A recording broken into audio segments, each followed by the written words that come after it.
So now that we have our axes, now let's go ahead and draw our actual demand graph. And our demand graph is going to look something like here. It's a downward sloping line. Really, that's all it needs to be. You know, in more advanced classes or in more advanced videos, you might see that these lines are curved and not straight. That is true. In real life, they're curved. In real life, they're not even continuous, right? There's gaps and jumps and stuff like that. We're not talking about real life. We're talking about simplification, abstractions, right? And so we're going to keep them straight for this class just because it makes it easy.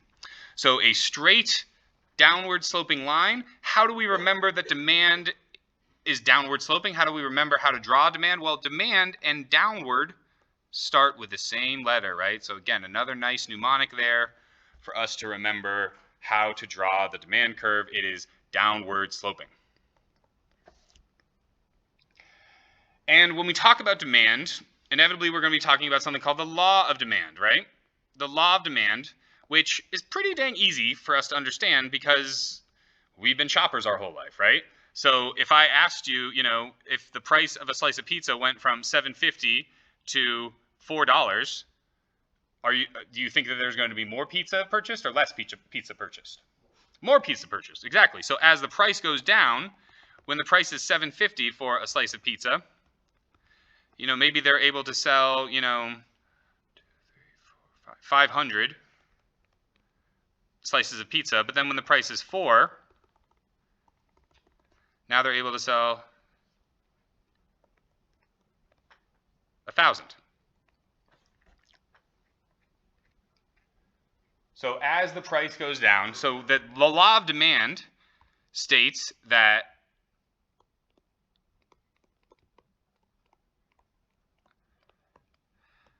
as the price goes up, the quantity demanded goes down. So they're inversely related, right? As the price goes down, the quantity demanded goes up.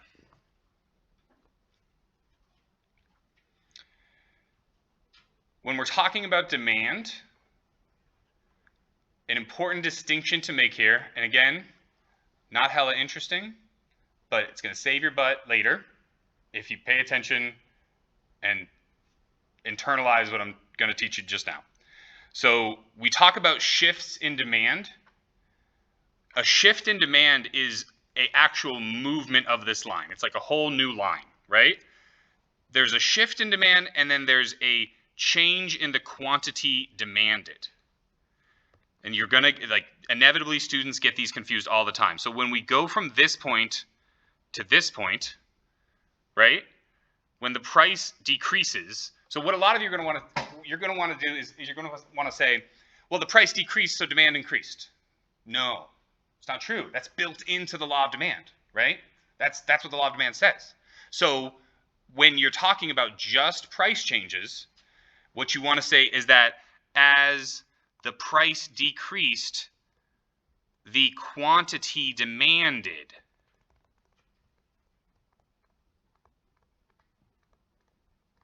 increases. So small nuance, again, not very interesting, but hopefully will save you some frustration and some time later on when you're solving problems and taking the midterm. What are some of the things that shift demand? I'm glad you asked. We're going to be talking about those in just a second. When we talk about demand, almost always you're going to have a graph like this, but it's worth noting that you can also have what is called a demand schedule. A demand schedule. So just like a schedule for trains or stuff like that, right? A demand schedule is going to give you information about different points, instead of points in time, about points in price, right? So the demand schedule would be a price quantity situation where at $7.50 we would sell 500, at $4 we would sell 1,000, and there would be all sorts of, you know, amounts in between here, right? And then there'd be more amounts, and then there'd probably be, you know, at 1 maybe they sell, you know, 10,000 or something like that, right? Again, that's not following the linearity of the curve that I made, but, you know, I'm just spitting numbers out, right? Questions on demand curve, demand schedules? Sweet.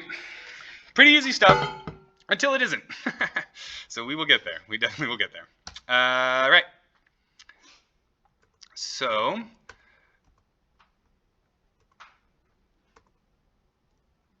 let's stick with demand before we jump to supply and talk about the things that shift demand.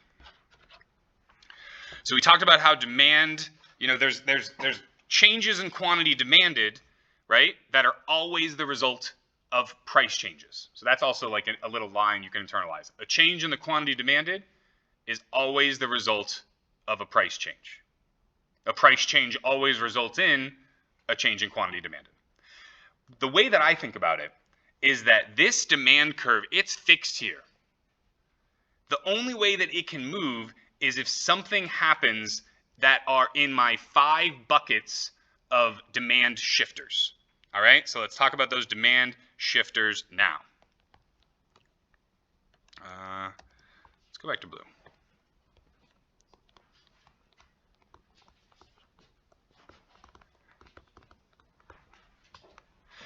So the first factor that affects demand is probably the largest factor, right? There's a multi-billion-dollar industry around programming this factor into us, right? Marketing and advertising. So this is a change, or changing rather, tastes and preferences.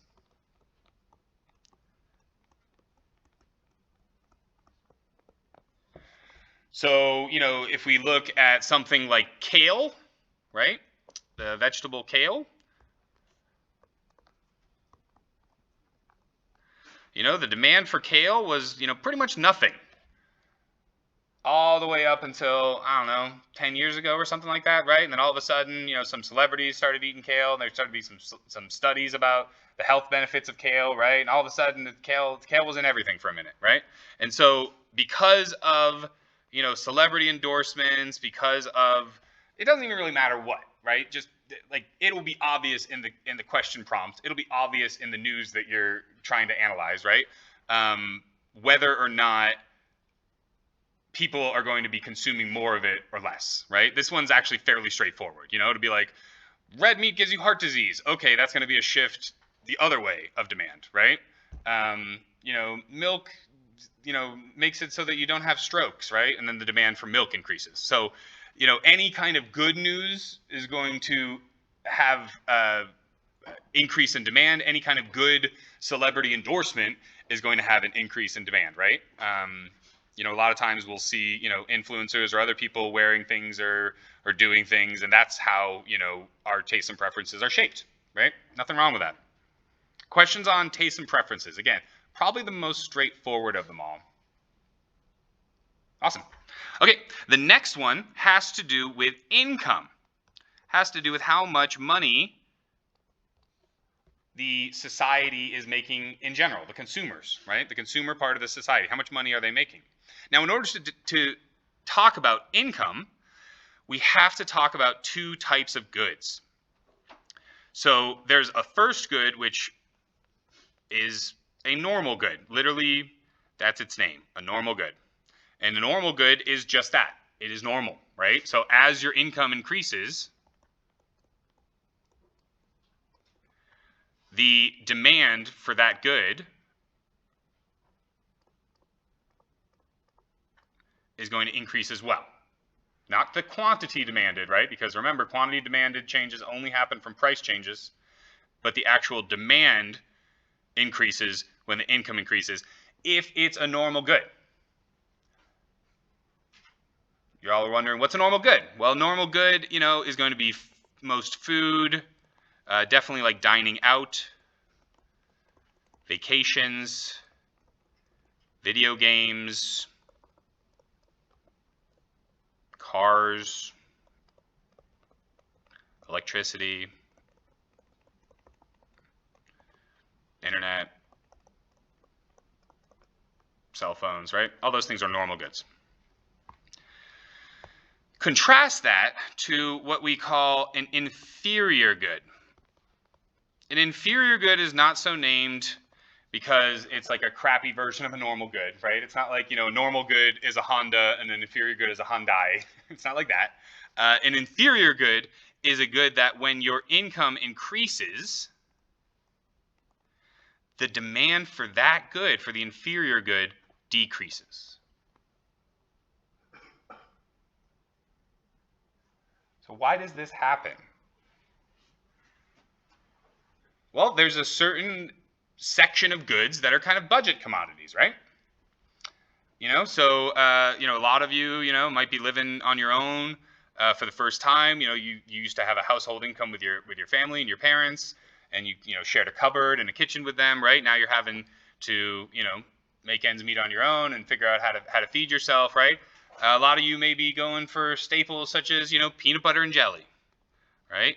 Kind of just cheap stuff like that. You might be eating that top ramen stuff, those 10-cent packages. You may even be eating Spam. And I know some people are like, that's not inferior good. I eat Spam all the time. I love Spam. And I'm like, you're the exception. Store brand toilet paper. That 2-ply stuff, right? As soon as you start making a little bit more money, you buy yourself the nicer stuff, right? You stop buying ramen noodles.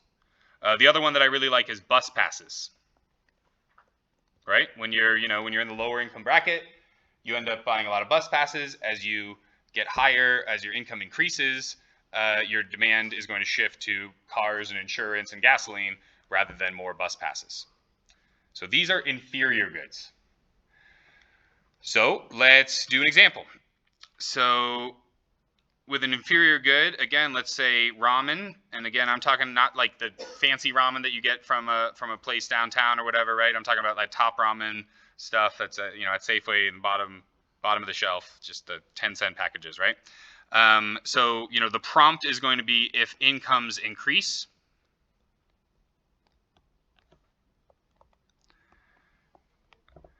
And if incomes increase, and this is our starting demand curve, then we're going to get a shift to the left because it's an inferior good, and as my income increases, the demand for that good decreases, right? Less people are going to be buying top ramen.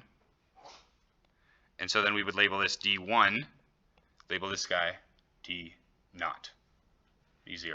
Any questions there?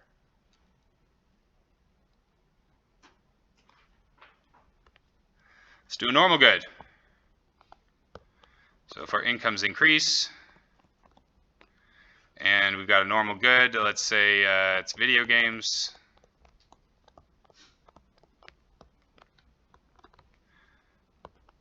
This is our initial demand curve, and incomes increase. And we have a new demand curve that is to the right of it. Why? Because it's a normal good. As incomes increase, demand likewise increases. Questions on income. How income shifts our demand curve. These will get a little bit tougher, but for right now, just trying to keep it nice and simple. Just build a clear scaffolding in our minds so that we can use supply and demand throughout the rest of these 7 weeks. All right.